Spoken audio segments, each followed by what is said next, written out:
Very good morning to everyone. जैसा कि पिछले क्लास में हम लोग ने जाने थे ऑटो साइकिल डीजल साइकिल के बारे में, उससे रिलेटेड क्वेश्चन किए थे। फिर डुअल साइकिल के बारे में देखे थे। डुअल साइकिल के पीवी एंड टीएस डायग्राम को अंडरस्टैंड किए थे। ठीक है, तो ऑटो साइकिल डीजल साइकिल में हीट एडिशन कैसे लिखेंगे, हीट रिजेक्शन कैसे लिखेंगे, हर कुछ को बेटर तरीके से अंडरस्टैंड किए थे। ठीक है, और कंडीशन में सारा एजम्पशन बताया था कि आइडियल गैस लेंगे, उसके अकॉर्डिंग पे हम लोग हीट एडिशन लिखे थे at constant pressure, constant volume and all. बहुत सारे कॉन्सेप्ट थे जो कि मैं वहाँ पे आपको दिया था, एंड आई होप आप लोग बहुत अच्छे तरीके से समझे होंगे। ठीक है, तो आप लोग उस वीडियो को काफ़ी, जो लोग नहीं देखे हैं उस वीडियो को काफ़ी माइन्यूटली देखिए, अच्छे से अंडरस्टैंड कीजिए। ठीक है, तब आपको जाकर चीज़ें अच्छे से समझ में आएगा। आपको थर्मल इंजीनियरिंग अच्छा करना है, तो थर्मल इंजीनियरिंग अच्छा करने के लिए हर कंसेप्ट को एक दूसरे से इंटरलिंक करना पड़ेगा। ठीक है, तो आई होप आप लोगों ने वो वीडियो को काफ़ी माइन्यूटली वॉच किया होगा। जो लोग नहीं देखे वो देखें। ठीक है, चलिए आज मूव ऑन करते हैं। Brief introduction to Brayton cycle. आज ब्रेटॉन साइकिल के बारे में पढ़ेंगे। देखिए, ब्रेटॉन साइकिल एक जॉर्ज ब्रेटॉन नामक एक साइंटिस्ट था जो कि 1870 ईस्वी में रेसिप्रोकेटिंग इंजन के लिए ब्रेटॉन साइकिल का डिजाइनिंग किए थे। ठीक है, जो कि जनरली गैस टरबाइन ऑपरेट होता है, जो ओपन साइकिल मोड में ऑपरेट होता है। ठीक है, but can be modeled as closed cycle using air standard assumption. Air standard assumption मतलब एयर स्टैंडर्ड एजम्पशन के बारे में मैं ऑलरेडी बता दिया हूँ कि क्या क्या एजम्पशन होगा। जो ऑटो साइकिल डीजल साइकिल में जो हम लोग एजम्पशन लिए थे वही सेम एजम्पशन यहाँ पे भी लेंगे। ठीक है, इस केस में क्या होगा, ऑटो साइकिल में क्या होता था, हीट एडिशन आपका कांस्टेंट वॉल्यूम पे होता था, हीट रिजेक्शन कांस्टेंट वॉल्यूम पे होता था। तो उसी तरह से डीजल साइकिल में हीट एडिशन आपको कांस्टेंट प्रेशर पे होता था, लेकिन हीट रिजेक्शन आपका होता था कांस्टेंट वॉल्यूम पे। ठीक है, बट यहाँ पे क्या होगा कि आपका होगा ना कि combustion and exhaust replace by constant pressure heat addition and rejection.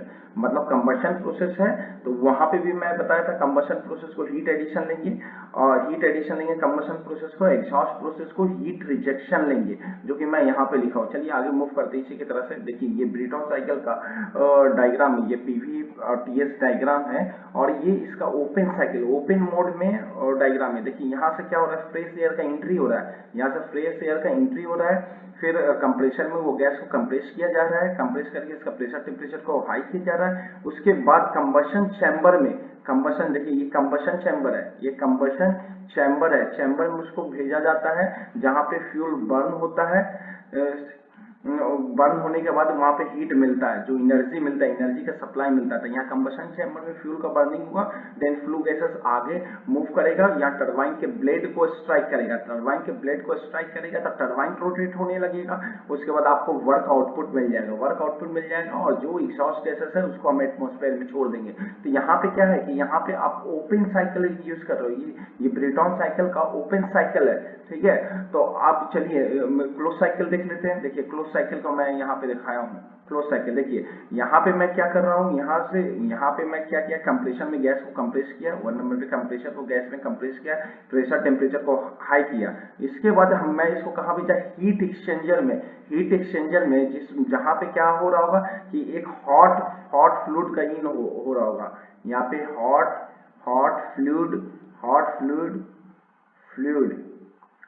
कोई फ्लूइड एक पाइपलाइन में जा रहा होगा, यहाँ से इन हो रहा होगा, हॉट फ्लूइड इन इधर से हो रहा होगा, और इधर से आउट हो रहा होगा, इधर से आउट हो रहा होगा, इधर से आउट हो रहा होगा। जो भी हॉट फ्लूइड है वो आउट हो रहा होगा। तो देखिए हीट एक्सचेंजर एक बेसिकली ऐसा डिवाइस है जो कि क्या करता है कि हीट को एक फ्लूइड से दूसरे फ्लूइड में ट्रांसफर करता है। देखिए एक फ्लूइड यहाँ से आ रहा है और एक फ्लूइड आपका यहाँ से आ रहा है, तो ये हॉट फ्लूइड है। हॉट फ्लूइड को मैं हीट एक्सचेंजर के अंदर भेज रहा हूँ और इधर से इसका आउट करवा रहा हूँ, लेकिन उधर से ही देखिए कंप्रेसर से जो एयर को मैंने कंप्रेस किया है मैं इसी हीट एक्सचेंजर में भेजा, और यहाँ से फिर मैं आउट करवा रहा हूँ। तो इस केस में क्या होगा, अभी कंप्रेशन में जो एयर होगा जिस टेम्परेचर प्रेशर पे, उससे हॉट फॉर्म में हम फ्लूइड को इन कराएंगे, आउट कराएंगे, जिससे क्या होगा, ये जो हॉटेस्ट फ्लूइड होगा वो अपनी हीट को जो इससे लो टेम्परेचर वाला फ्लूइड होगा उसको ट्रांसफर कर देगा। ठीक है, तो इस तरह से इसमें हीट एक्सचेंजर होगा। तो ये भी एक तरह से कंबशन चैम्बर की तरह ही वर्क कर रहा है, आप बोल सकते हैं रफली। रफली आप इसको बोल सकते हैं, ठीक है।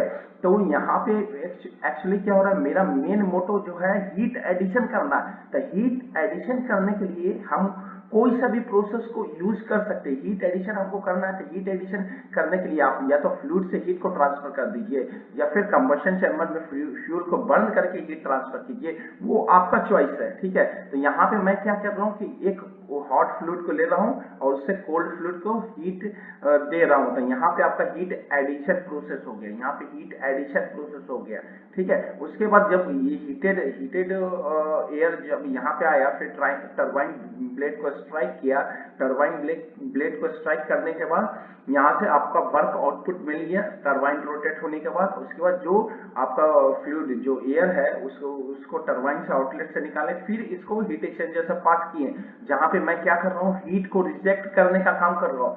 यहाँ क्यू रिजेक्शन हो रहा है, क्यू रिजेक्शन हो रहा है कि यहाँ पे आपका क्यू रिजेक्शन हो रहा है, यहाँ पे हीट रिजेक्शन हुआ। देन फिर से सेम फ्लूइड को फिर से कंप्रेसर में इन कर दूंगा और साइकिल को एज इसी तरह से साइकिल मेरा चलते रहेगा। यहाँ पे एक चीज और देखिए कि कंप्रेसर एंड टरबाइन को आपस में मैं एक ही शाफ्ट में कनेक्ट कर दिया हूँ, मतलब इसको कपल कर दिया हूँ। ये इसीलिए कपल किया हूँ कि कंप्रेसर को आपको चलाने के लिए कुछ ना कुछ पावर देना पड़ेगा। तो जो आपका टरबाइन से कुछ पावर मिल रहा होगा, वर्क आउटपुट मिल रहा होगा, उसका कुछ पावर जो है ना कंप्रेसर भी कंज्यूम कर लेगा। तब आपका डब्ल्यू नेट क्या हो जाएगा, डब्ल्यू नेट आपका क्या हो जाएगा, ये डब्ल्यू नेट आपका हो जाएगा W turbine minus W compressor. Compressor कुछ टरबाइन इतना वर्क दे रहा है तो उसमें से कुछ कंप्रेसर भी वर्क ले रहा है, क्योंकि कंप्रेसर आपका एक तरह से क्या है, एक तरह से फैन है, मतलब आप एयर को कंप्रेस कर रहे हो, इसमें डाल के इसमें मोटर लगा हुआ, तो इसको एनर्जी तो चाहिए ना चलने के लिए, तो वो एनर्जी हम टरबाइन से सप्लाई कर दे रहे हैं। चलिए फिर से समझते हैं इसके नेक्स्ट पीवीएनटीएस डायग्राम में। देखिए यहाँ पे हम क्या कर रहे हैं कि 1 से 2 तक हम कर रहे हैं कि आइसेंट्रोपिक कंप्रेशन कर रहे हैं। इसमें हम ऐसा एजम्पशन ले लेंगे कि जो जैसे हम लोग ऑटो साइकिल में और डीजल साइकिल में पढ़ते थे, तो वहाँ पे कंप्रेशन प्रोसेस कैसा होता था, आइसेंट्रोपिक होता था। एक्सपेंशन प्रोसेस कैसा होता था, आइसेंट्रोपिक होता था। सेम यहाँ पे भी वैसा ही लेंगे, सिर्फ यहाँ पे चेंज कहाँ होगा, हीट एडिशन जो आएगा, हीट एडिशन आपका आएगा कांस्टेंट प्रेशर पे। देखिए ये पीवी डायग्राम है, ये पीवी डायग्राम है, तो देखिए यहाँ पे आपका हीट एडिशन कैसा आ रहा है, कांस्टेंट प्रेशर पे। देन हीट रिजेक्शन भी जो आपका आ रहा है, ये भी आपका कांस्टेंट प्रेशर पे ही आ रहा है, ठीक है। तो आई होप आप ये चीज अच्छे से समझोगे। मतलब 1 से 2 तक आपका क्या होगा, आइसेंट्रोपिक कंप्रेशन होगा। 1 से 2 तक आपका आइसेंट्रोपिक कंप्रेशन होगा, जिसमें टेम्परेचर प्रेशर आपका बढ़ेगा। उसके बाद कंबशन चैम्बर में जाने के बाद क्या होगा, हीट एडिशन होगा, क्यू इन होगा, मतलब हीट एडिशन होगा। तो ये कांस्टेंट प्रेशर हीट एडिशन होगा, कांस्टेंट प्रेशर 2 से 3 तक होगा। फिर 3 से 4 तक आपका आइसेंट्रोपिक एक्सपेंशन होगा, आइसेंट्रोपिक 3 से 4, मतलब टरबाइन से आपको इस केस में वर्क मिलेगा। देखिए वर्क आउटपुट यहाँ पे मैं लिखा हूँ, ठीक है। तो 3 से 4 के केस में आपका क्या मिलेगा, वर्क आउटपुट। उसके बाद 4 से 1 आपका क्या होगा, एग्जॉस्ट गैसेस के पास जितना भी एनर्जी होगा मैं उसको एटमॉस्फेयर में छोड़ दिया, मतलब इस केस में हीट रिजेक्शन हो गया हो। तो आई थिंक आपको पीवी डायग्राम अच्छे से समझ में आ गया होगा। चलिए टीएस डायग्राम जल्दी से देख लेते हैं, ठीक है। ऑलरेडी मैं पीवी डायग्राम से टीएस डायग्राम कैसे प्लॉट करना मैं आपको ऑलरेडी डिटेल में ऑटो साइकिल में और डीजल साइकिल में बता चुका हूँ, ठीक है। लेकिन यहाँ पे भी थोड़ा सा समझ लेते हैं अच्छे से, ठीक है। देखिए यहाँ कांस्टेंट प्रेशर 1 से 2 तक क्या है, 1 से 2 तक आपका क्या है, आइसेंट्रोपिक प्रोसेस, मतलब इंट्रोपिक कांस्टेंट, ठीक है। रिवर्सिबल आइसेंट्रोपिक मतलब रिवर्सिबल एडियाबैटिक। तो आइसेंट्रोपिक प्रोसेस है तो इसके लिए क्या लिखते हैं, रिवर्सिबल एडियाबैटिक है, तो हम इसके लिए क्या लिखते हैं, ds is equal to delta Q upon T, ये लिखते हैं डेल्टा क्यू अपॉन टी। चूंकि 1 से 2 आपका ये रिवर्सिबल एडियाबैटिक प्रोसेस है। देन एडियाबैटिक प्रोसेस में क्या होगा, अगर रिवर्सिबल प्लस एडियाबैटिक होगा तो एडियाबैटिक में आपका क्या होगा, हीट का जो एडिशन होगा, हीट का जो एडिशन नेट इंट्रैक्शन होगा वो आपका 0 होगा, ठीक है। ये प्रोसेस हम 1 से 2 के लिए लिख रहे हैं, 1 से 2 के लिए। तो इस तरह से ये 0 हो गया, तो फिर आप इसको क्या कर सकते हैं, ds को लिख सकते हैं 0, ds equal to 0, ds is equal to 0, ये रिवर्सिबल प्रोसेस के लिए होता है, बार बार बोल रहा हूँ ये रिवर्सिबल प्रोसेस के लिए होता है, ये ds रिवर्सिबल के लिए कितना हो जाएगा, 0 हो जाएगा। तो यहाँ से आप इंटीग्रेट करेंगे तो इंट्रॉपी आपका कांस्टेंट निकल के आ जाएगा। इसीलिए हम यहाँ पे क्या किए, 1 से 2 इंट्रॉपी आपका कांस्टेंट है। मैं बार बार वो सब चीज इसलिए रिपीट करता हूँ ताकि ये कंसेप्ट को आप अच्छे से दिमाग में इस कंसेप्ट को बैठाएं, ये कंसेप्ट आपका दिमाग में आ जाएगा तो आप इस चीज को बहुत ज्यादा यूज करने वाले हो, इसलिए मैं बार बार इन चीजों को बताता हूँ। फिर 2 से 3 क्या है, 2 से 3 कांस्टेंट प्रेशर हीट एडिशन है, कांस्टेंट प्रेशर हीट एडिशन है। That means constant pressure heat addition है, इसका मतलब क्या है कि आप फिर से टीडीएस इक्वेशन लिखोगे। ये कर्व वाला प्रोफाइल कैसे गया आपको पता नहीं है, लेकिन मैं ये ऑटो साइकिल डीजल साइकिल में बताया था, मैं यहाँ पे भी फिर से एक बार बता दे रहा हूँ। देखिए यहाँ पे भी मैं एक बार फिर से बता दे रहा हूँ कि टीएस डायग्राम लिखेंगे, T D S is equals to D H minus V DP.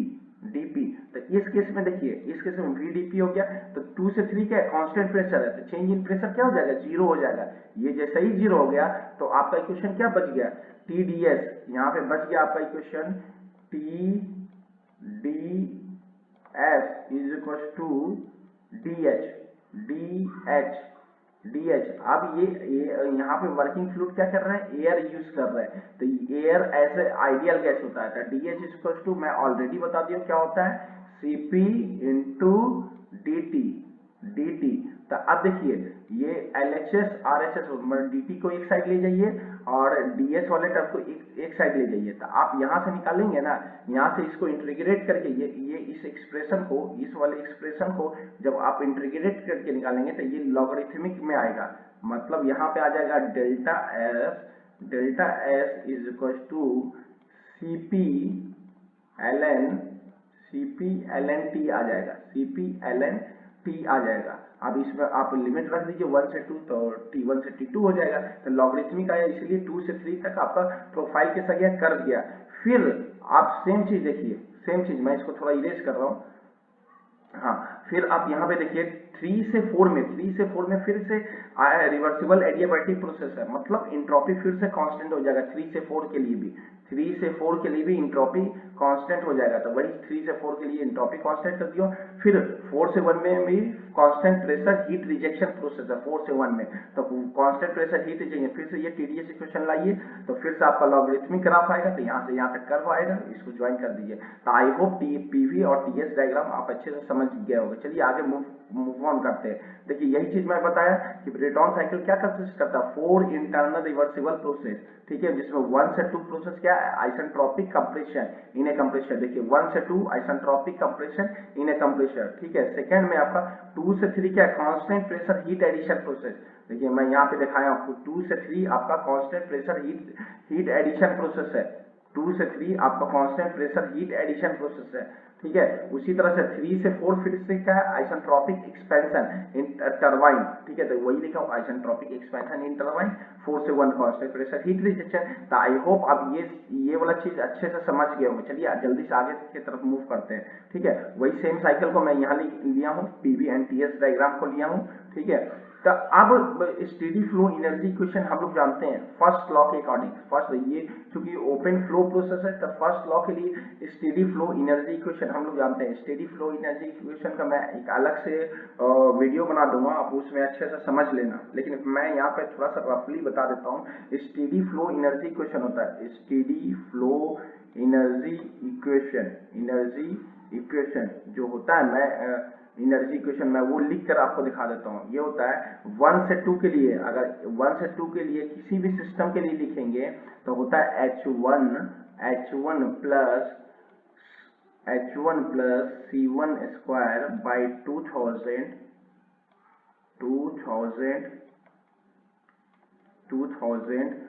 Plus GZ1 plus delta Q CV is equals to H2 plus C2 का square by 2000 2000 plus GZ2 plus W out. देखिए यहाँ पे हर चीज को मैं define कर देता हूँ थोड़ा सा।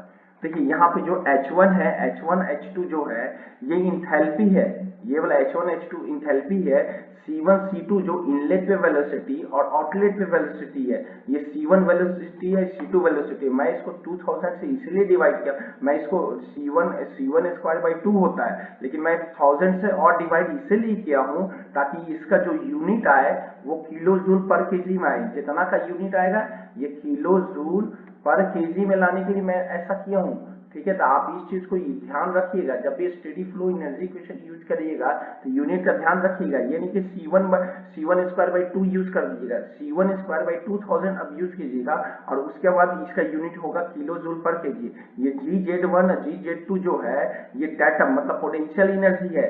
फिर डेल्टा क्यू CV ये कंट्रोल वॉल्यूम में कितना हीट का इंटरेक्शन हो रहा है वो बता रहा है। फिर W आउटपुट क्या हो रहा है, मतलब जो नेट प्लांट का आउटपुट क्या हो रहा है वो बता रहा है। ठीक है, तो ये स्टेडी फ्लो एनर्जी इक्वेशन है फर्स्ट लॉ के अकॉर्डिंग। ठीक है, ओपन फ्लो प्रोसेस के लिए। ठीक है, तो वही जब इस सिस्टम के लिए आप इस सिस्टम के लिए जब निकालने जाओगे, इस सिस्टम के लिए जब आप निकालोगे तो इक्वेशन कुछ रिड्यूस होकर इस तरह से आ जाएगा, Q in minus Q out plus W in minus W out is equals to delta H। Q in क्या है, heat addition, Q out heat rejection है। ये हीट एडिशन है आपका, ये हीट एडिशन है और ये आपका हो गया हीट रिजेक्शन। मैं बार बार चीजों को अच्छे से बताऊं, हीट रिजेक्शन है। फिर आपका W in क्या है, W in आपका है वर्क इनपुट, मतलब कंप्रेसर को जो वर्क दे रहे हो चलाने के लिए वो कंप्रेसर का वर्क है मतलब। और ये W आउट क्या है, ये टरबाइन जो वर्क प्रोड्यूस किया वो है। ये पूरे का चेंज जो है वो इंथैल्पी के चेंज के इक्वल होगा। तो आई थिंक आप इस चीज को अच्छे से समझ गए होंगे। चलिए आगे मूव करते हैं। आप देखिए यहाँ पे Q in जो हम लोग लिख रहे हैं, Q in के बारे में लिख रहे हैं, तो ये क्या होगा Q in। देखिए Q in हीट एडिशन, तो यहाँ से यहाँ पे इसका इंथैल्पी का चेंज होगा, डेल्टा H होगा इसका। तो ये डेल्टा H किसके इक्वल होगा, CP delta T, CP delta T के इक्वल होगा, CP डेल्टा T। और ये मैं आपको कैसे बताया, देखिए delta Q is equal to delta H कैसे बताया, क्योंकि फर्स्ट लॉ से मैं आपको बताया था। फर्स्ट लॉ क्या था, delta Q is equal to du plus delta PdV इसको लिख लीजिए। तो PdV, तो हम यहाँ पे क्या किए थे, यहाँ पे हम क्या किए थे, D को कॉमन ले लिए थे, D को कॉमन लेके और यहाँ पे लिख दिए थे U प्लस PV। तो यही तो इंथैल्पी का जो मैं पिछले वीडियो में बताया, यही तो इंथैल्पी के इक्वल होता है, यही तो आपका H के इक्वल होता है, इंथैल्पी के इक्वल होता है। तो इसी को, तो यहाँ पे delta Q is equal to आपका क्या आ जाएगा, delta Q is equal to DH आ जाएगा। तो इसी वाले एक्सप्रेशन से मैं ये वाला लिख दिया हूँ, इसी वाले एक्सप्रेशन से मैं यहाँ पे ये लिख दिया हूँ और यहाँ पे फिर डेल्टा H मैं लिख दिया हूँ। तो डेल्टा H यहाँ पे मैं शो कर रहा हूँ, ये देखिए डेल्टा H। तो Q इन क्या है, H3 माइनस H2 लिखूंगा, मतलब फाइनल माइनस इनिशियल, उसके बाद CP delta T3 CP into T3 minus T2, CP into T3 minus T2 T3 से। देखिए इस पॉइंट के बीच में आपका हीट एडिशन है और इस पॉइंट से इस पॉइंट के बीच में हीट रिजेक्शन है। ठीक है, तो वही चीज मैं यहाँ पे लिखा। तो उसी तरह हीट रिजेक्शन भी लिखेंगे, तो CP into T4 minus T1।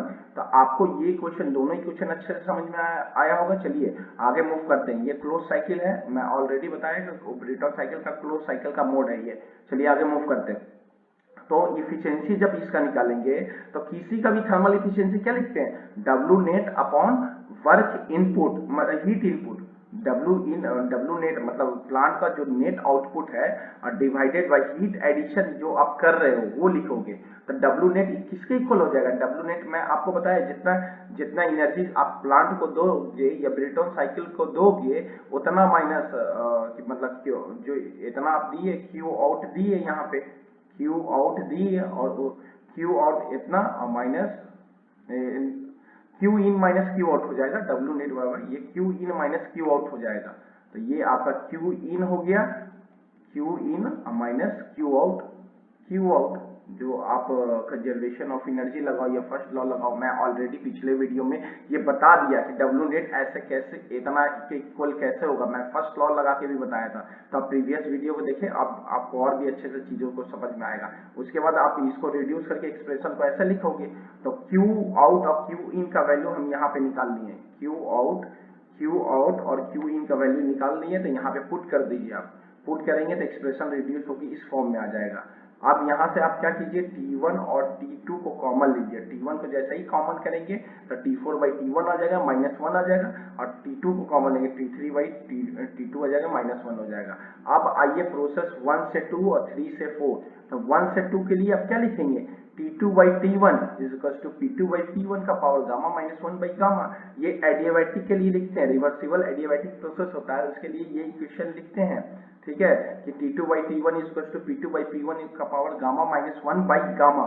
ठीक है, ये एक्सप्रेशन लिखते हैं। उसी तरह से हम ये 3 से 4 के लिखे, P3 बाई P4 का power gamma -1 by gamma is equal to T3 by T4। अब देखिए यहाँ पे आपका यहाँ पे क्या कॉमन चीज है, P2 is equal to P3 है, P2 is equal to P3 है, and P1 is equal to P4 है, P1 is equal to P4 है। देखिए कैसे ये इक्वल है, मैं डायग्राम से आपको बता रहा हूँ। देखिए यहाँ पे देखिए P2 is equal to P3 है और P1 is equal to P4 है।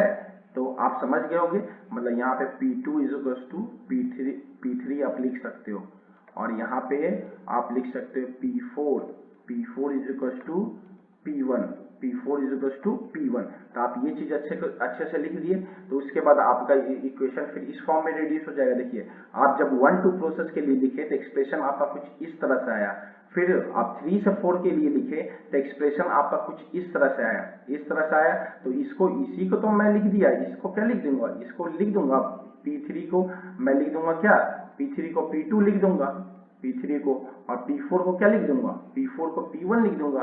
तो ये दोनों इक्वल हो जाएगा, ये वाला दोनों आपस में इक्वल हो जाएगा। तो इसका RH ये वाला टर्म और ये वाला टर्म इसमें इक्वल है, तो ये वाला भी वैल्यू आपस में इक्वल हो जाएगा। तो यहाँ पे रेशियो क्या आ गया, T, यहाँ से आपका कंक्लूजन क्या निकल के आ गया, कि यहाँ से आपका निकल के आ गया T2 divided by T1, T2 divided by T1 is equal to T3 divided by T4। ठीक है, तो आपको जब ये निकल के आ गया, तो देखिए यहाँ पे इफिशियंसी में आइए थोड़ा सा, इफिशियंसी हम लोग निकाले थे, यहाँ पे देखिए, यहाँ पे T4 बाई T1 है, T4 बाई T1 का रेशियो निकालना है, T3 बाई T2 का रिलेशन निकालना है। तो इसको थोड़ा सा और अरेंज कीजिए, T4 को आप क्या कीजिए, इधर ले जाइए, और T2 को इधर लाइए, तो आपका यहाँ से आ जाएगा T4 डिवाइडेड बाई T1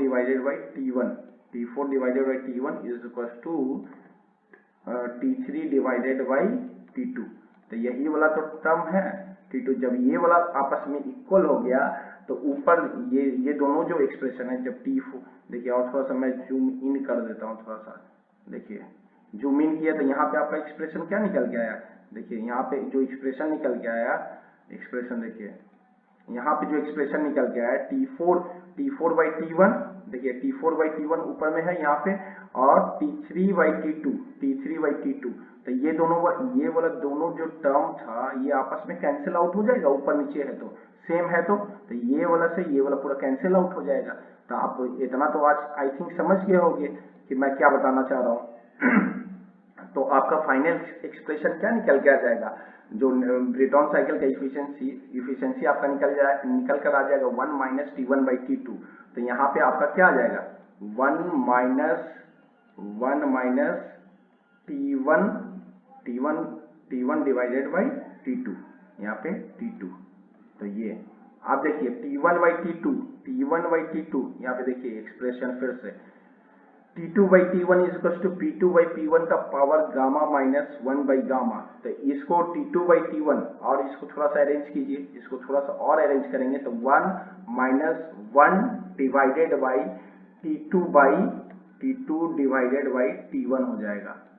इतना आप लिख सकते हैं। इतना जब आप लिख दिए तो इसी का वैल्यू तो ये वाला पुट कर दीजिए, ये वाला वैल्यू उठाइए यहाँ से, ये वाला वैल्यू यहाँ से उठाइए, ये वाला वैल्यू उठाने के बाद ये वाला वैल्यू उठाइए और यहाँ पे इसको पुट कर दीजिए। तो पुट करेंगे तो आपका फॉर्म इस फॉर्म में आ जाएगा। तो ये आरपी को देखिए मैंने मान लिया RP is equal to P2/P1, ये प्रेशर रेशियो मैं मान लिया है, ठीक है। तो आपका इफिशियंसी इस तरह से फाइनल इफिशियंसी आपका प्रूफ हो जाएगा। इस तरह से फाइनल इफिशियंसी आपका ये हो जाएगा, ये इफिशियंसी ऑफ ब्रेटन साइकिल ये हो गया, ठीक है। तो आप देखिए यहाँ आरपी का वैल्यू अगर बढ़ाएंगे, आरपी का वैल्यू अगर बढ़ाएंगे तो ये ओवरऑल वैल्यू क्या हो जाएगा, घट जाएगा। जब ओवरऑल वैल्यू ये घट जाएगा तो इस पूरे वाला वैल्यू से कम वैल्यू घटेगा, तो इफिशियंसी ब्रेटन साइकिल का ज्यादा हो जाएगा। तो मतलब ब्रेटन साइकिल का efficiency is a function of pressure ratio हो गया। तो the thermal efficiency of Brayton cycle is a function of cycle pressure ratio and specific heat. Specific heat क्यों बोल रहा हूँ, स्पेसिफिक हीट देखिए इसीलिए बोल रहा हूँ स्पेसिफिक हीट। देखिए यहाँ पे इसको थोड़ा सा इरेज कर देता हूँ, इसको थोड़ा सा इरेज कर देता हूँ। देखिए यहाँ मैं ऐसा क्यों बोल रहा हूँ, मैं ऐसा इसीलिए बोल रहा हूँ कि यहाँ पे गामा आया है। तो गामा क्या होता है, गामा बराबर क्या होता है, गामा बराबर CP/CV होता है, CP डिवाइडेड बाई CV होता है। इसीलिए मैं बोल रहा हूँ कि आपका जो फाइनल एक्सप्रेशन जो ब्रेटन साइकिल का है आया ना, वो किस पे डिपेंड करेगा, साइकिल प्रेशर रेशियो पे and ratio of specific heat पे। तो आई होप आपको वीडियो अच्छे से समझ में आया होगा, हर कंसेप्ट को अच्छे से आप समझे होंगे, हर चीज को अच्छे से विजुलाइज किए होंगे। आप वीडियो को काफी अच्छे से देखें, हर कंसेप्ट को नोट डाउन करें, जो जो चीज मैं बताया हूँ उसको प्रूफ करके खुद से देखें, हर कंसेप्ट को यूज करें, वीडियो को स्टार्ट से लेके अंत तक देखें, ठीक है। हर कंसेप्ट को माइन्यूटली अंडरस्टैंड करें, क्योंकि आपको थर्मल इंजीनियरिंग अच्छा होगा तभी मैकेनिकल इंजीनियरिंग अच्छा होगा, ठीक है। तो आई होप आप लोग को बहुत अच्छे से समझ में आया होगा। जो भी आपको बेसिक और भी चीज जानना है तो प्रीवियस वीडियो को आप जाकर देख सकते हैं, और यूट्यूब पे हर वीडियो इससे रिलेटेड थर्मल इंजीनियरिंग से रिलेटेड हर वीडियो को मैं वहां अपलोड कर दी हूँ, आप उसको 1 by 1 करके देख सकते हैं, ठीक है। तो आज के लिए बस इतना ही। Thank you so much. Video को लाइक शेयर सब्सक्राइब करना ना भूलें।